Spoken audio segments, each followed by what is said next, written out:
નમસ્કાર પત્રકાર મિત્રો, જ્યારે મોરબીની વાત આવે ત્યારે કે સેવાની કંઈ વાત આવે છે ત્યારે કે જે રાજકીય કિનાખોરીને લઈને કે જ્યારે મોરબીના વિકાસની વાતો જ્યારે હું ઉછાળવા જાઉં છું ત્યારે હું આ 56ની છાતીએ બજારમાં નીકળું છું કે મોરબીના વિકાસની વાત કરવા જાઉં છું ત્યારે ખરેખર મીડિયા લોકો એક તટસ્થ રહીને જે બજારમાં વાત લાવે છે ત્યારે જે મારા વિરુદ્ધના જે વિડીયો અત્યારે પાટીદાર સમાજ તમામ બીજો સમાજ જે બધાના મને ફોન આવે છે કે આ મેટર શું છે અજયભાઈ એમ, ત્યારે મારે પરિવાર સાથે લઈને આજ મારે પ્રૂફ આપવા છે મોરબીની જનતાને કે આજે જે ઓલો ગોપાલ કરીને છે એને વિડીયો મૂક્યો.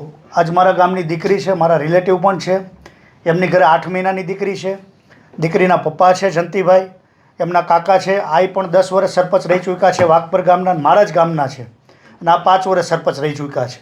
એટલે કે લુખા માણસો નથી પણ ટૂંકમાં પ્રતિષ્ઠિત માણસો છે. તો આ દીકરી આજ નાયડકા ગામના ગોપાલભાઈની ઘરે સાસરે હતી. છેલ્લા 4-5 મહિનાથી આ બેને મળતું નથી, સાસુને ને વહુને હાથે એવી મેટર છે. કંઈ વાંધો નહીં, પણ આપણે એને વારંવાર કેવડે સામાજિક લેવલે તમે 10 જણા એ આવો ને 10 જણા વાઘપરથી આવો, તમને એક મિટિંગ તમે કરીને પૂરું કરો. કોઈ જાતનો જવાબ નહીં, કંઈ નહીં. 4 વર્ષથી આ આધાર કાર્ડ નથી બનાવ્યું એ લોકોએ, તો આનો મતલબ શું? બીજા નંબરમાં અમે જ્યારે એની ઘરે જાય છીએ આટલા ટાઈમથી મારી કોલ ડિટેલ, આજે હું જાહેરમાં કહું છું, મારી કોલ ડિટેલ કઢાવેલી હજી બરાબર. મેં એમને ગોપાલભાઈને કે એમના છોકરાને કેટલા ફોન કર્યા છે અને એના કોલ મારામાં કેટલા આવ્યા છે.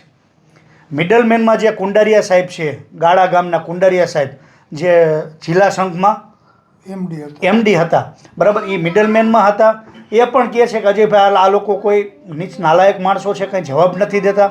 તો આજે અમે ઘરે જાય છીએ ત્યારે અમે 181 ને મારા નંબરમાંથી ફોન થાય છે, મહિલા પોલીસ આવે છે, મહિલા પોલીસની સામે દીકરીને આવવા નથી દેતા. દીકરીનું આજે છૂટું નથી તો દીકરીને એ ઘરે રહેવાનો અધિકાર છે. કાયદાની જોગવાઈમાં પણ દીકરીના છૂટાછેડા ન થાય ત્યાં સુધી એ ઘરમાં દીકરીનો અધિકાર છે. કંઈ વાંધો નહીં. 181 ને આવા 181 એવી તો પણ આવવા ન દીધા. બીજા નંબરમાં મહિલા એ ડિવિઝનમાંથી પણ સ્ટાફ આવે છે તો પણ નથી આવવા દેતા. કોઈ વાંધો નહીં. અમે મહિલા પોલીસ સ્ટેશન અરજી કરવા ગયા હતા. અરજી કરીને અમે ફરિયાદ પણ દાખલ કરી હતી. ત્યાર પછી અમે પાછળ આવતા હું મારી ઘરે વ્હાઇટ હાઉસે પહોંચતા પાછળથી આ લોકોને માથાકૂટ થઈ છે. તું હાથ બતાવ બેટા. આ મહિના પહેલાંના જ્યારે બનાવ બન્યો છે ત્યારે સાસુને ના બેને લપ થઈ છે. સાસુને ને વહુના બે સસરાએ પણ હાથ ઉપાડેલો છે. તો આ વસ્તુ કોણ સહન કરે? આજે ગામની દીકરી છે, કાલ સવારે મારી દીકરી હશે, કાલ સવારે તમારી દીકરી હશે, તો આ વસ્તુ સહન કરશો તમે? એની પાસે 10 માણસો નથી સામાજિક લેવલે મિટિંગ કરવી હોય તો કોઈ જાતનો જવાબ નહીં. પોલીસને પણ ના પાડી દે ઘરમાં આવવાની, તો આની શું અગરબત્તી કરવાની?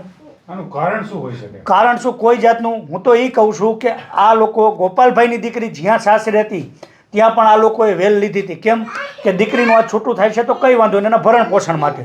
તો આજે આ દીકરી એને નથી જોતી. મને ખુલ્લેઆમ કહે છે એમનો જમાઈ, અમારો જમાઈ, કે મારે દીકરી નથી જોતી, અમારે મનમેળ નથી. કંઈ વાંધો નહીં, પણ 1 વર્ષ પહેલાં દીકરાએ કેવા કાંડ કર્યા હતા એ બધું એ ડિવિઝન પોલીસ સ્ટેશને એકબીજા ઉપર ફરિયાદ જમાઈ ઉપર થયેલી હતી. પણ ત્યારે વાઘપર ગામના લોકોએ મન મોટું રાખીને પાટે ચડાવ્યું હતું. બરાબર છે કે આપણે એકવાર બીજું ઘર નથી કરવું તો આપણે એકવાર ભૂલી જઈએ એમ. પણ મારો વાતનો વિષય મેન એ છે કે જ્યારે હું મોરબીના વિકાસની વાત કરું છું પ્રજા વચ્ચે સત્ય 56ની છાતીએ લઈને આવું છું, તો ત્યારે જ આ વિડીયો કેમ આવે છે બહાર? આવા મારા નેગેટિવ વિડીયો તો વર્ષોથી આવવા જોઈએ ને. હું એમ કહું છું આ મેટર પણ 1 મહિના પહેલાંની છે, તો 1 મહિના ક્યાં ગયા હતા? અને અમારા ઉપર 151 એ ડિવિઝનમાં થઈ છે અને અમે મામલતદારમાંથી જામીન પણ લઈ ચૂક્યા છીએ કે કંઈ વાંધો નહીં, અમે જે હોય અમે કોર્ટમાં જવાબ દેશું. અને મારા જે વિરોધી વિડીયો બનાવે છે ખરેખર હું એને કોર્ટમાં, ક્રિમિનલ કોર્ટમાં 5-5 કરોડના દાવા હું ખુલ્લેઆમ કરવાનો છું. એટલે તમને કોઈ 50 હજારની ઓફર મારે મોરબીના બીજા માણસોને કહું છું કે કોઈ રાજકીય રીતે મને બદનામ કરવાની કિનાખોરી ચાલે છે. અને મોરબીની જનતાને હું હાથ જોડીને કહું છું કે મારા કંઈ પણ આવા વિડીયો આવે તો મારા તળિયા સુધી પહોંચજો. ખરેખર કે આવા લુખાવ માણસો વિડીયો બનાવીને બજારમાં મૂકી દે છે તો આનો કોઈ મતલબ નથી. અને બીજા નંબરમાં એક વચન આપું છું મોરબીની જનતાને કે હું ક્યારેય તમારો વિશ્વાસ નહીં તોડું. પણ મારું એક કે હું આ સેવા સંપત્તિ ફાઉન્ડેશન લઈને બેઠો છું, મારા સેવાકીય કાર્યો. પણ એ પણ કહું છું રાજકીય ભાષામાં કહું છું કે મને જેમ દબાવશો ને એમ સ્પ્રિંગ વધારે ઉછળશે.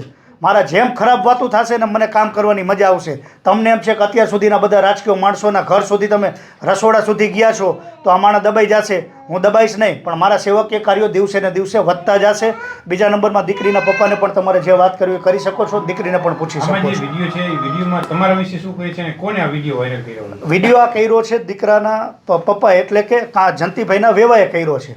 જંતીભાઈના વેવા ત્યારે મને કીધું હતું કે અમારે ધારાસભ્ય ટચમાં છે. મેં કીધું ભાઈ તારે જ્યાં ખીલી મારવી હોય માલ લેજે, બરાબર છે. ધારાસભ્ય નામ નથી બોલ્યો, પણ ધારાસભ્ય બોલે એટલે મોરબીની જનતા જાણે જ છે કે કોણ હોઈ શકે. અને બીજા નંબરમાં આજે એની કોલ ડિટેલ તમે કાઢી લ્યો, બરાબર. હું તો પોલીસ પરિવારને કહું છું કે એની કોલ ડિટેલ કાઢી લો, ક્યાંથી ક્યાં ફોન ગયા છે એમ. બાકી મારી દીકરી છે, કાલ તમારી દીકરી હશે ને આજે તો હું તો છેલ્લા 6 મહિનાથી આ લોકો ધક્કા ખાતા હતા અને 6 મહિનાથી અમે ફોન કરતા હતા, કોઈ જવાબ નહોતી. તેનો મતલબ થયો તો આનું શું કરવાનું બેન? અને દીકરી નથી જોતી તો આ સંતાનનો શું વાંક? 8 મહિનાની દીકરીનો તો આ નાની 8 મહિનાની દીકરીનો શું વાંક છે? હું એમ કહું છું તમારે દીકરી નથી જોતી, તમારે પાટે નથી ચડાવું તો 10 જણાની મિટિંગ કરી હતી, એક બનાવી દો મને, કે તમારો એક ફોન સામેથી આવ્યો એક પ્રૂફ દો મને. વાઘપરવાળાને તમે કોઈએ ફોન કર્યો હોય કે અજયભાઈ કે જંતીભાઈ, કેશુભાઈ, રમેશભાઈ કે અમારા દીકરીનું પાટે નથી ચડે, અમારે આ છૂટું કરવું છે, એક તમારું એક પ્રૂફ મને દો, એક તમારો ફોન આવ્યો જ દો. અને અમારી સાઈડથી કેટલા ફોન ગયા છે એ અમને બતાવો તમે. તમારી ઉપર આક્ષેપ શું કરવામાં આવે છે? આક્ષેપ બસ એ જ કરવામાં આવે છે કે આ લોકો વારંવાર રાજકીય કિનાખોરી લઈને અજયભાઈ લોરીએ 2 કરોડ માંગ્યા. અરે ભાઈ, મારા ગામની દીકરી છે, એમનો બાપ સાથે છે, એમના કાકા સાથે છે, મારે રૂપિયાને શું લેવા દેવા?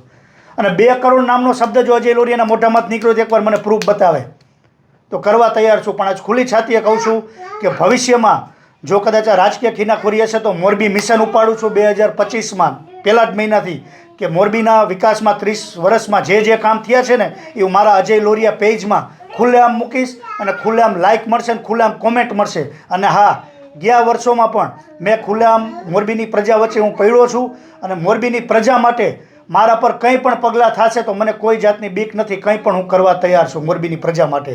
સેવા પરમો ધર્મ, સેવા સંપત્તિ ફાઉન્ડેશન. એ તો મોરબીની પ્રજા સમજે છે પાર્થભાઈ, પત્રકાર મિત્રો પણ બધા પણ જાણો છો. પણ હું હા કે હું એવું સીધો આક્ષેપ ના કરી શકું, પણ મને એટલી ખબર પડે છે કે જ્યારે હું વિડીયામાં કે મીડિયામાં જે હું આવું છું અને જ્યારે ખુલ્લેઆમ કહું છું, વાત કરવા જાઉં છું, ત્યારે પાછળથી કેમ વિડીયા આવે છે? ઇલેક્શન વખતે પણ આવું બન્યું હતું, અત્યારે પણ આવું બન્યું છે. તો આનું રીઝન શું? એ તો મોરબીની પ્રજાને સમજવાનું છે અને પત્રકાર મિત્રોને બધાને ખબર છે. તમને કોણ લાગે છે? તમે નામથી હું કોઈ શંકર, મારે તો કોઈ દુશ્મન છે જ નહીં વિપુલભાઈ, મારા દુશ્મન છે. હું કોઈનો મને કોઈ જાતની દુશ્મની ક્યાંય રાજકીય છે જ નહીં. હું મારી લીટી લાંબી કરું છું અને મારી સેવા કરું છું. દિવસના 50 લોકો અહીંયા આવે, જે મારાથી કામ થાય કરું છું. આને કહેવાય કાઠિયાવાડી ભાષામાં ઉધડો.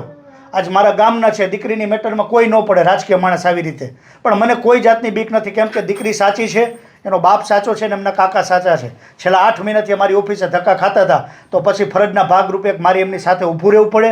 એક ગામના નહીં પણ આજ મોરબી જિલ્લા નહીં પણ આજ હિન્દુ સમાજની એક મારી નૈતિક ફરજ બને છે કે દીકરી દુઃખી થતી હોય તો મારે એમની સાથે ઊભું રહેવું પડે.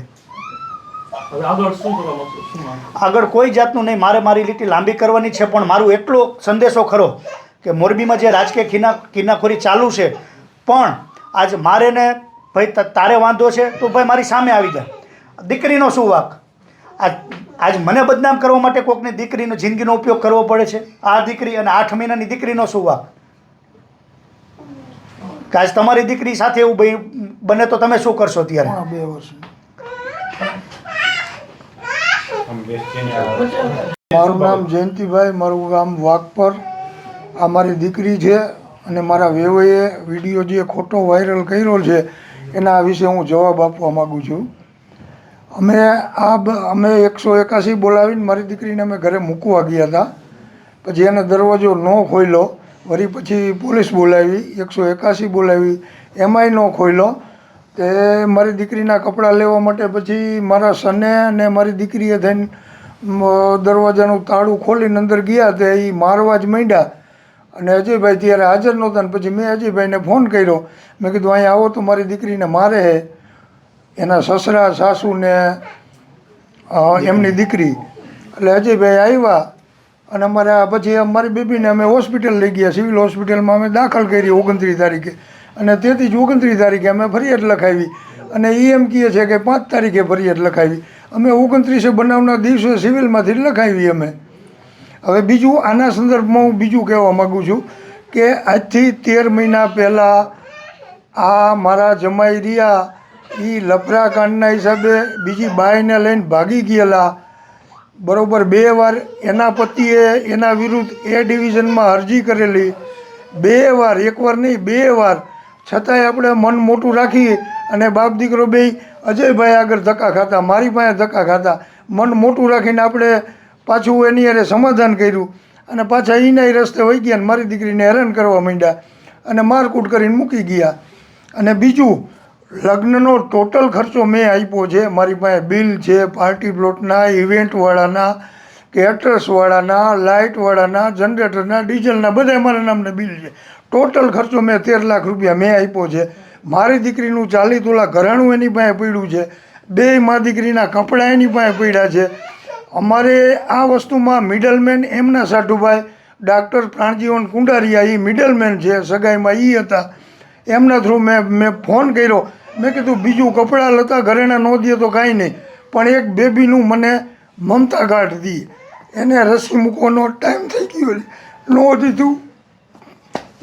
એમણે આને રસી મૂકવાનો ટાઈમ થઈ ગયો, મમતા કાર્ડ ન દીધું. હું આજ ખાલી મીડિયા વચ્ચે કહેવા માગું છું કે કોઈ રાજકીય નેતાને જો મારી હારે વાંધો હોય ને તો નગર દરવાજાના ચોકમાં આવે ખુલ્લો. શાંતિભાઈ 1 મિનિટ. નગર દરવાજાના ચોકમાં આવે ખુલ્લો અને પ્રજા વચ્ચે હું અહીંયાથી સવાલ ઉપાડીશ કે સિવિલ હોસ્પિટલમાં એક ડૉક્ટર છેલ્લા 20 વર્ષથી આ કન્ટિન્યુ કેમ નોકરી કરે છે? અહીંયાથી ચાલુ થશે. આ છેલ્લીને પહેલી વોર્નિંગ છે. કદાચ મારા ઉપર પ્રકાશ રવેશિયાવાળી થાય તો મને કાંઈ વાંધો નથી, પણ મારા ગામની દીકરી કે મારા વિસ્તારની દીકરી કે મને જ્યાં હગાવાલું હશે અને કોઈ પણ દીકરી મારી સામે આવશે આંસુ પાડતા પાડતા, તો એની સામે રાત્રે 2 વાગે ઊભો રહીશ. કદાચ મોરબીની પ્રજાને જે વાત કરવી હોય કરે. પણ હજી બીજી વાર કહું છું કે સિવિલ હોસ્પિટલમાં એકને એક ડૉક્ટર છેલ્લા 20 વર્ષથી નોકરી કરે છે. આનું કારણ શું? ઝૂલતા પુલ વખતે પણ આ સિવિલ હોસ્પિટલમાં રાત્રે 150 લાશ પડી હતી ત્યારે કલર થતો હતો. નહોતું બોલવું, પણ આ જંતીભાઈના આંખમાંથી આંસુ જોઉં છું ને એટલે આ બોલાય છે કે સિવિલ હોસ્પિટલમાં કલર થતો હતો તો ત્યાં ખબર નથી પડતી કે આ ડૉક્ટરની બદલી બીજા દિવસે કરાવવી પડે આપણે. આનું કારણ શું? આ બાંધટાભરમાં મીડિયાની વચ્ચે મોરબીની પ્રજાને જાણવા માગું, સંદેશો પહોંચાડવા માગું છું અને એને પણ ચેતવણી આપું છું કે હવે જો મારા રસોડા સુધી કદાચ કોઈ દીકરીનું નામ લઈને આવ્યો છે તો ખબરદાર છે. એક પણ વસ્તુ મેં જેટલા રમકડા દીધા હોય ને એ એની પાસે પડ્યા એ બસ છોડો.